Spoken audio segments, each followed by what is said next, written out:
early you may be, and welcome to the Director's Cut Podcast. I am your one and only clown prince of crime, the Joker, and I am joined by my two handsome debonair co-hosts, the man, the myth, the legend, and the person currently dangling over some lovely chemical vats, Michael Frazier. This is why we don't come to Gotham anymore. And of course, the man whose soul is black and awful as my horrible mind, and of course, whose wife is a hard-on for Scott Eastwood that I quite frankly don't understand, Dean Connolly. Does anyone actually understand that? Because I don't either. It's weird. The whole thing's just kind of weird. Anyway, we are here at the Ace Chemical Facility, and ladies and gentlemen, we are going to answer the question today of who is the best Batman and who is the best Joker, which is why, of course, I had to be here. My two handsome co-hosts are currently dangling over a vat of acid. Compliments of my wonderful and talented confidant, Miss Harley Quinn. Thank you, Puddin'. You're so charming. Oh, no. You, my dear, you are charming. Anyway, if they make too many mistakes during this podcast, they will plummet violently into a vat of acid where they will end up as charming and brilliant as I am. You can see the excitement on their faces. My goodness, Fraser, just think of your daughter. Little Helena's going to be so excited to see her father in lovely, what is this, Hal? Is this white bleach? It's sort of, Puddin'. It's kind of complicated. See, your skin was kind of burnt. In lovely skin tone of white. Oh boy, I'll get bleached skin and then get inspired to be a supervillain. See? Look at how excited he is. That is the most emotion I've seen out of someone who's not named Joe Flicks. Anyway, before we get to that, it's time for the one and only favorite segment of every Final Cut watcher, at least as far as I know, the news with Dean.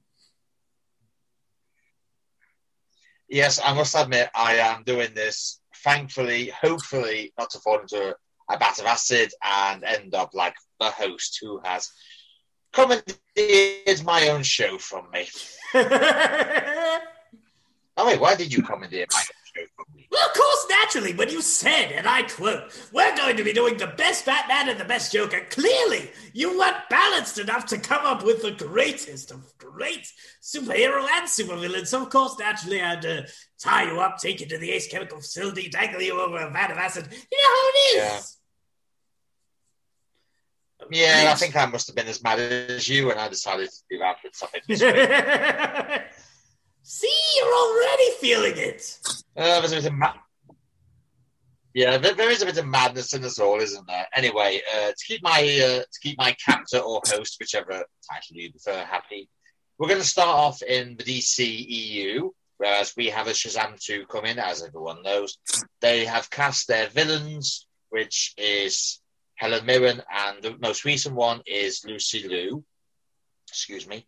Both are to play sisters. They're said to be the gods and the daughters of the Greek god Atlas, which obviously, as Michael Fraser knows, and anyone with a remote knowledge of Shazam knows, that is one of the sources of Shazam's powers. Now, we don't know what's going to happen. We don't know how bad it's going to be. But there is a rumor that the situation with all the Shazam family is going to be, well, if I may not so much quote one of the actors, but my own interpretation, which would be, the shit will hit the fan. So I don't know about my fellow hostage or my the person who's hijacked my own show, but I'm kind of looking forward to it more now. After all, we have a dame as a villain, and everyone knows that the Brits make the best villains. Let's face it. Excuse me? Yeah, that's why the Brits are always cast in Hollywood. Why do you think Tom Hiddleston is cast as Loki? Why do you think Anthony Hopkins was Hannibal Lecter? Why do you think Sir Ben Kingsley was the Mandarin in that other movie about a billionaire who is a superhero. I call plagiarism on that franchise, but that's another story for another day.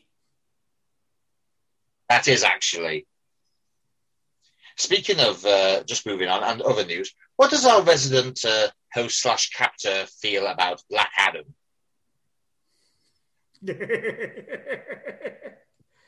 Oh, he's just another one of those I think pretty boys. He's going to fail miserably. Rock 'em knobs. Oh dear. Well, Sarah Shahahi, I think I pronounced the name right, and please don't butcher me in the comments if I haven't. I've never really heard the name before. She was casting it a year ago, and she's accidentally revealed that her superhero name will be she casts Adriana. Don't drop me yet. I haven't finished yet. Adriana Tomasa is the real name of superhero Isis, not to be confused with the Egyptian goddess of the same name. Adriana gets the powers of a goddess from the amulet of Isis, and much like Shazam needs to speak aloud to activate her powers.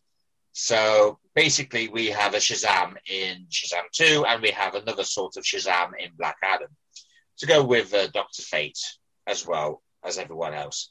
So since our comic book expert is still here, what does he think about this casting? I think it's going to be good. Lucy Liu's always good in everything, and the fact that, you know, we already know what's going on with Black Adam because he was the previous champion before Billy Batson. Before he became Black Adam, he was Tiff Adam, and then when he transformed, he became the Mighty Adam, and his wife was Isis. So it sounds like, you know, they're going to be pretty respectful to the source material, which is good because the first Shazam film was great. And Black Adam is one of Billy's like greatest foes. Heck, now Black Adam is joining the Justice League in the current books. So, wow, didn't know that. As if those superheroes what does our needed anymore. host have to say? As if those superheroes. Here's something that our yes. Speaking of bloody stuff and stuff that is resident of carnage, there's actually been the first reviews of Mortal Kombat, which I know that our host/captor has actually been in once. Dean, you're not saying it right. It's true. You'll know. Go on, then, Fraser. Abolish me. You have to go, Mortal Kombat!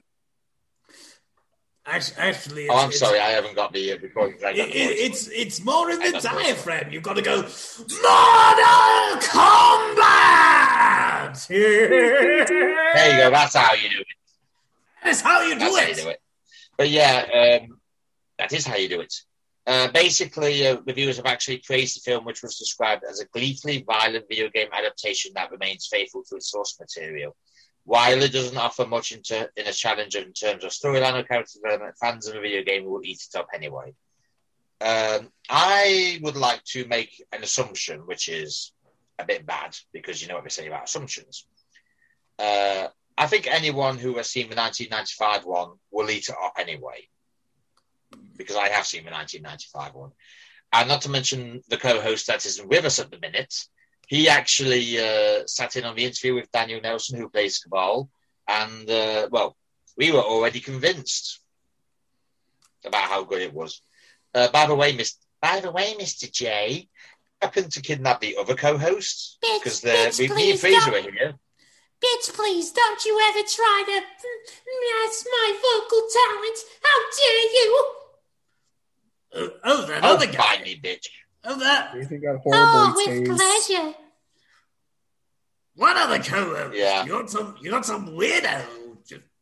He's a slummy. He declined my invitation. He's not even here. I'm sure if he was here, he would say, well, if you go against Daniel Nelson, you're probably going to drop yourself into a vat of acid, let's be honest. But pretty well, if you have something for Mortal Kombat, and I can speak from being inside of a Mortal Kombat game, even though it was kind of, low rent compared to the more recent ones, being T for T and all. You have a good movie there if it's gleefully violent fun. You know, I've done a lot of work with NetherRealm Studios and of course Warner Brothers, and you know, there's got to be a lot of love there. There's going to be a lot of true to life things. Of course, you got to watch the critics these days. They'll praise anything, but you know, I feel that if you have gleefully violent, you know, it's got to have something going for it. Just as long as they don't have a Mortal Kombat arcade cabinet drop on somebody's head for a fatality, I think we're going to be all fine. Would that be how your fatality would be, Mr. J? Actually, no. If you remember correctly, my fatality started with a joy buzzer and ended with, well, total decapitation. At least it would be in the M-rated game. Jeez. Oh, yeah, it would be, yeah. That's really it for the news. It is a bit quick because me and Fraser are actually praying for our lives here, even though we don't sign it, but we are. So I guess that leads us on to the topic at hand of why we're being held hostage this week, which is who is the best... Yes, who is the best Joker and who is the best Batman? This covers both live and animation. Now, there has been a lot. I think, Fraser, if we don't say Mark Hamill, we will literally be dropped to our deaths. Oh, boys! Make sure you tread carefully on this subject. Yeah, but, you know, integrity, so we kind of have to... You know, I wanted to go to Bloodhaven this week, but no, you're like, no, we got to go to Gotham for this. Yeah, I know. My fault. I'm sorry. What can I say? Gotham City is... I've literally been a fan of Batman for, oh God, what are we going on now? 30 years? What can I say? It's a dream. Unfortunately, like everything in dream, whether it be a dream car or a dream holiday, never really goes as the way you think it might. So, Fraser, I'm sorry. I'm truly, truly sorry. Ali, he's lying. Should we drop him? Do you hear this? We got an apology on this podcast. Like, do you hear this? No. I don't think we should drop him for that. I think that's a first once-in-a-lifetime thing. From what I find of your podcast, he never apologizes for anything and means it. I do actually mean it. I am sorry, Fraser. I appreciate that. It will warm me as I burn to death in that event. But seriously. Yeah, that basically be... Yeah, he is. Take your pick. Best Batman, best Joker. Well, best Joker. Oh, I literally have watched every single Joker that I believe there is. Cesar Romero, obviously Mark Hamill, Jared Leto, Brent Spiner's been a Joker as well. There has been so many. There's Heath Ledger, obviously. My lady likes Heath Ledger's Joker more than Mark Hamill, I'm afraid. Harley, can we quickly tie her up? I think next... She's busy. Yeah. She's busy watching the Kardashians and the Scotties. It was the most horrifying thing I've ever seen, Mr. J. Yeah.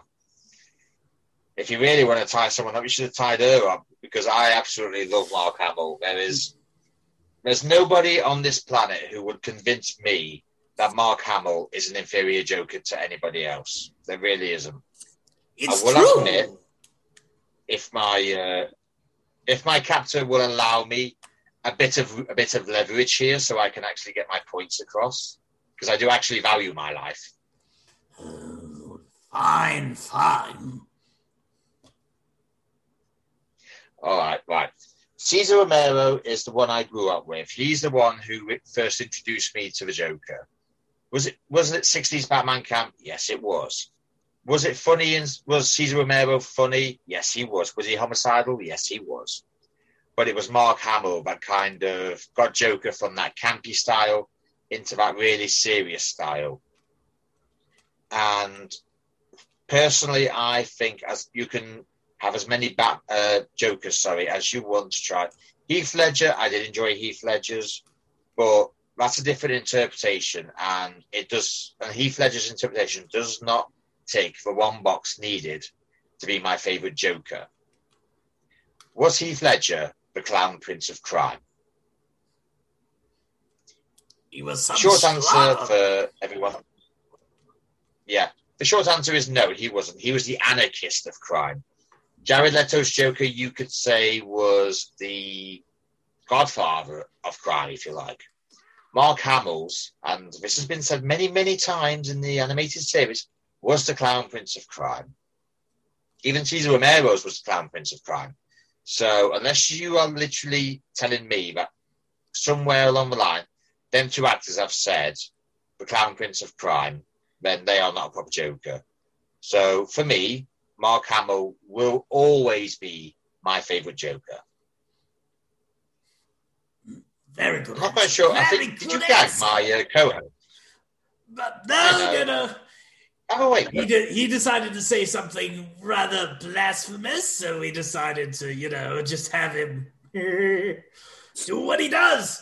Hey, look, there he is, unbound and ungagged. What a surprise! Good work, Who Carl. hits somebody with a mallet? Of all things, why would you hit somebody with a mallet? Well, you see, when you said that Kevin Michael Richardson was better than Mark Hamill, we had to knock out. I'm gonna We call had my you Xbox whispering under your lover. breath. Yeah, Kevin Michael Richardson was actually a good Batman as well. Sorry, a good Joker as well, I will admit that. But still not as good as Hamill. So go ahead, Fraser. Now that you've had the bad thoughts knocked out of you, who's the best Joker? Well, clearly not you, but What? Holly! Fraser, are you trying to get yourself killed? It's going down, boys. all right. So I see plummeting to his death. Come on! Where's the screams? Where's the violent venom? Come on! all right, hold on, give me a second. Hang on a second. That sounds really half-assed. For the love of God! Oh, here's why. Oh, okay, I'm sorry. Ladies and gentlemen, Bill Goldberg is currently holding up Michael Fraser's line. I don't know why. Somebody get down and get rid of that guy. Oh, just drop me. Oh, okay, That's the whole since my your rope, just savior drop has me. come for you, Michael, and is just currently drop me. saving you right now because of course. Just drop me. Just straight up drop me right now. Oh, Save my please drop dignity him. and Do drop not me. drop me. Drop him, please. Drop me like Shelton Benjamin taking that super kick from the top rope. Drop me. Oh, please. Holly's currently on her way to get rid of that Bill Goldberg. But in the meantime, please, tell us who your favorite Joker is. At first, we'll narrow down. You can think of each actor's each iteration of Joker. I find it funny that Romero wouldn't shave his mustache, so they would just put his makeup over it. Ledger was a good Joker. It got to the point where you cared more about Joker than you did Batman. But when it comes down to it, Mark Hamill, you could consider the definitive Joker. He's played all different versions. Heck, he replaced Tim Curry, I believe, in Batman the Animated Series because they said his voice was too creepy. And Mark Hamill has had longevity as the character. I think he even did the voice for the character for the first episode of Birds of Prey and Barbara's Flashback. They would literally take Hamill's performances, what he'd be doing, and animate it. And you don't see a lot of that happen for kids shows, that one actor completely elevates the character to the point that everyone pulls interpretation from it. He's gotten to do the games and just he's advanced the character in so many ways that we've technically grown with his version of the Joker.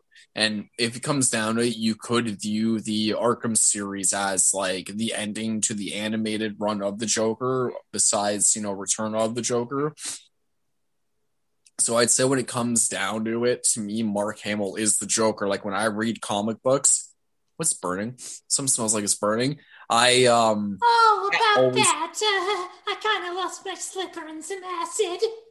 That's all right. I thought it was my ass. But when I read comics and stuff, the voice I hear for the Joker is Mark Hamill's Joker. Like when I read comics, I hear Kevin Conroy's voice. Unless I'm laughing about Christian Bale's voice, I hear sometimes I just want to cackle about something. But when I read comics, it's Mark Hamill I hear in my head, and I hear Kevin Conroy. Unless I'm reading the 66 book, then, I hear like Romano and Adam West, And of course, naturally, I enjoy myself. And the only Joker to ever truly be the Joker is Mark Hamill. As you say, Mark Hamill was a very, very visual actor when it came to the Joker. And of course, like my esteemed colleague Michael Fraser has said, you don't see a lot of that just in general for animated television shows. Kid shows are not. There are stories of Mark Hamill going to his first audition trying to perfect the maniacal laughter of the Joker because, as he said, and every other Joker has agreed with him on, laughter is kind of an instrument for the Joker. You can be happy, you can be maniacal and have your laughter build.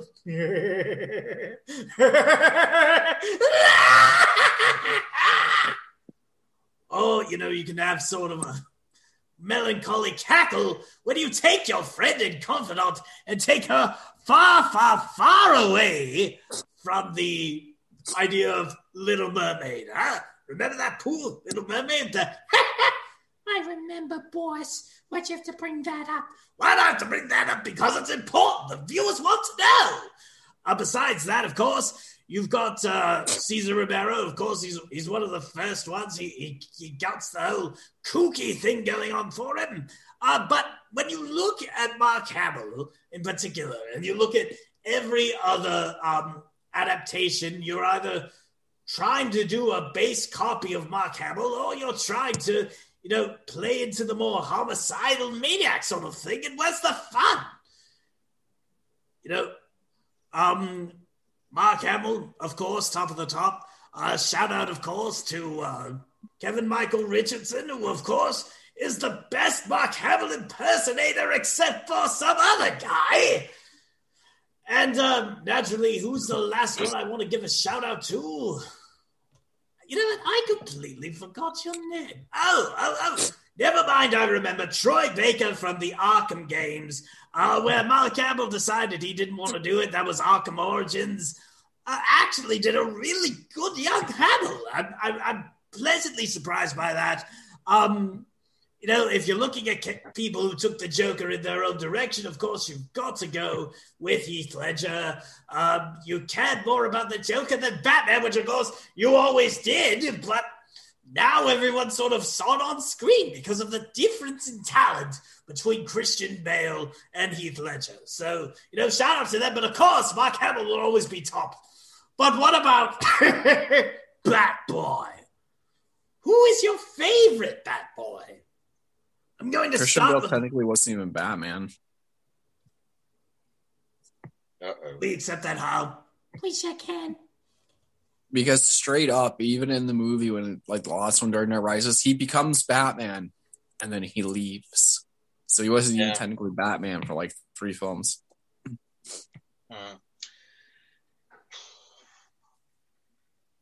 I actually kind of have a bit of a soft spot for Ben Affleck's Batman. How much is your wife paying you to say that, doll? But I didn't say he was my favorite. I said I have a bit of a soft spot for him. But also a bit of a shout out to Peter Weller for portraying the animated version of Bruce Wayne in The Dark Knight Returns. Because he was literally about as badass as I've ever seen Batman be, to be honest. But I haven't lost my mind, not yet. Well, I'm pretty sure my lady has. Yeah. My favourite Batman is, well, let's face it, you can't have a Hamill without a Conroy. So, Kevin Conroy, two-tone voice, he was a Shakespearean actor, loves Shakespeare, two-tone voice, and you basically don't know it's the same person if you tried. Affleck used a synthesizer. I don't know what the hell Bale used. I really don't know what the hell he used. Adam West. Bale used the equivalent of gravel. Is that what it was? Yes, of course. Anytime you heard from Christian Bale, you can actually feel the gravel in his throat just going back and forth and back and forth. Was he actually laying gravel? Because I don't know. I don't know if it was gravel, but oh, bloody hell, it was something. What is it? West was too campy. I didn't mind. Was it Ray Romero? Not Ray Romero. It was Reno Romero who did the Batman. I didn't mind that one, but my favorite's Conroy. Like I said, two-tone voice, Shakespearean actor. He's been doing it since 91, which is actually a 30-year anniversary. Actually, so happy 30th anniversary of the Batman animated series, and of course, happy anniversary, Mark Hamill, a la the Joker. The single greatest entity to ever portray the Joker. I'd love to see him get involved in one of those DC message boards where they debate the best Joker and the best Batman. There would be no debate. What would you do? Send a monkey bomb everywhere to those that didn't agree with you? Some days you just can't get rid of a bomb. No. Now, as for me, of course, the best Batman in the world, for all the reasons that Dean said, is Kevin Conroy. But when you think about it, when you think about how much he loves the fans, adores the fans, and I believe he said this in one of his Arkham City interviews, please correct me if I'm wrong, but he had been doing Batman for around 20 years at that point, and he said, quite frankly, there are times he has to stop recording because there are certain things in the script that he knows that the fans would think would be slightly out of character for Bruce or for Batsy. And he said, Batman would never say this way. Bruce would never say this way. I'm going to try to do my own thing. I've been doing it for 20 years. It makes a lot of sense when you think about it. As Dean said, the two-tone, he's one of the first, if not the first, to really separate Batman from Bruce Wayne. And it makes you feel all the better for it. And it makes Bruce Wayne feel so much more sympathetic and Batsy all the more annoying when he foils your pathetic plots. Sorry. Shout out, of course, to Reno Romano and Roger Craig Smith for more of a younger Batsy. But again, you're sort of aping Conroy with both of those things. More so Roger Craig Smith because he has to, but the other one I want to give a shout out to, who's the new boy?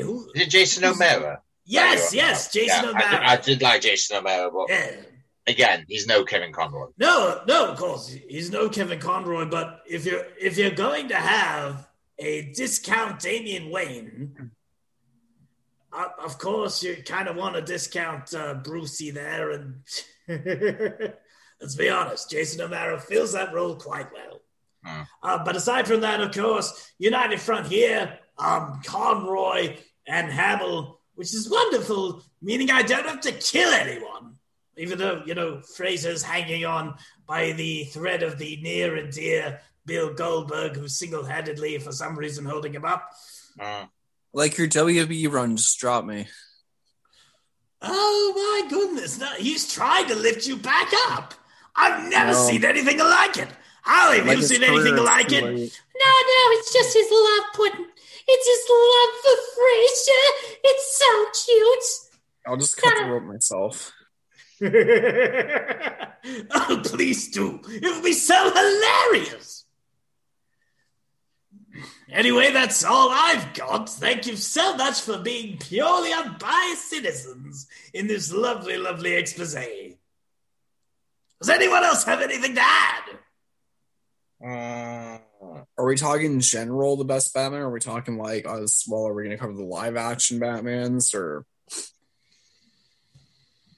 I thought it was going to be honest. It covered both live action and animated, but that's how we've been doing things. Yeah. But if you want to say who is the best live-action Batman and the best live-action Joker, I guess we could, but we all know who the true best of the best are. Yeah, I do. Yeah, and it's been no mystery on this podcast that we've been saying this for a while. It's probably been the easiest discussion we've ever done, and the easiest discussion we've all agreed on. It's true. We know everything. And I do kind of love the Joker from Batman, the Brave and the Bold as well. He went right into Themyscira and won an entire gladiator contest in like seconds. It's true. We know everything. And kind of like the kid who peers at his Christmas presents. Gotta say, it's sadly anticlimactic. But behind all the stern and batarangs, we're just three like-minded people crying for mommy and daddy. It'd be funny if it weren't so pathetic. Now what the heck? I'll laugh anyway. But anyway, who has got some things that they want to plug today? I'll go first since my co-host has just gone mute. Right, so social-wise, you can find me on Twitter under Final Cut Gaming, Final Cut Talk. I'm on Instagram as Final Cut Official. I run Body Slams and Dropkicks on Twitter when I can. Same with Body Slams and Dropkicks Insta. I am on Final Cut Reviews on Facebook, but I don't really use it that much. But I am thinking about changing it where I can put everything on Facebook. Aside from projects, for me, not really. So I guess that's me done very quickly. Mr. I'm Saved by Bill Goldberg. The damsel in distress, Michael Fraser. Do you have anything you'd like to plug? You can find me on Twitter at 5-Star Wildcard. You can find me on Instagram at Beautiful Michael. You can find me on TikTok at Beautiful Michael. You can find me on the other Twitter at Gokai Studios. You can find me on the Body Slams and Dropkicks Twitter and Body Slams Dropkicks Facebook page. And I am writing a certain series. Wait, what's that coming out of the shadows? It's oh my gosh, it's Phil Woods. It took me forever to find you. Goldberg, he sent me like 50 texts saying the creator of your series is in trouble and I'm trying with all my love to hold him up. Oh my goodness, Dr. J, big fan. Thank you. Yes, you are also working, writing, and somewhat directing, even though you're not really directing The Adventures of Phil Woods, starring me, Phil Woods. Of course, we could never be as talented as the Joker, but we can try. See, that's a good plug. That's a good plug. Nice man right there. Nice man indeed. Anyway, Phil, do you want me to take this or do you want to take it? Oh, no, you go ahead. You take it. This is your show. Run with it. Excellent. You can find me on Twitter at Dr. J Final Cut. You can also find me as the host with the most on Dr. J's Self-Help. And if you really want to talk to me, that's right, me specifically, no one else, on www.deathpixie.ca to talk about your voiceover projects, or if you want to commission me to do something for you, you can find me on www.deathpixie.ca. That's www.deathpixie.ca. In the meantime, well, unfortunately, Bill Goldberg is going to rescue Michael Fraser, and, well, we can't really have Dean not live. I mean, Michael Fraser would sort of pass out from guilt. So we will be in the process of getting these people saved from the vat of acid, especially because they answered correctly. And they will see you next time on Final Cut Director's Cut Podcast. On behalf of my friends, the Brit with no soul and the Goldberg-loving pretty boy, this is Dr. J signing off. I'm cutting my robe. Oh my goodness, Bill Goldberg has saved him! Ladies and gentlemen, Bill Goldberg has saved a life! That is the most statistically significant thing he has ever done in his life! Oh my goodness, what are they doing? We're gonna stop this now. We'll see you all next week, folks!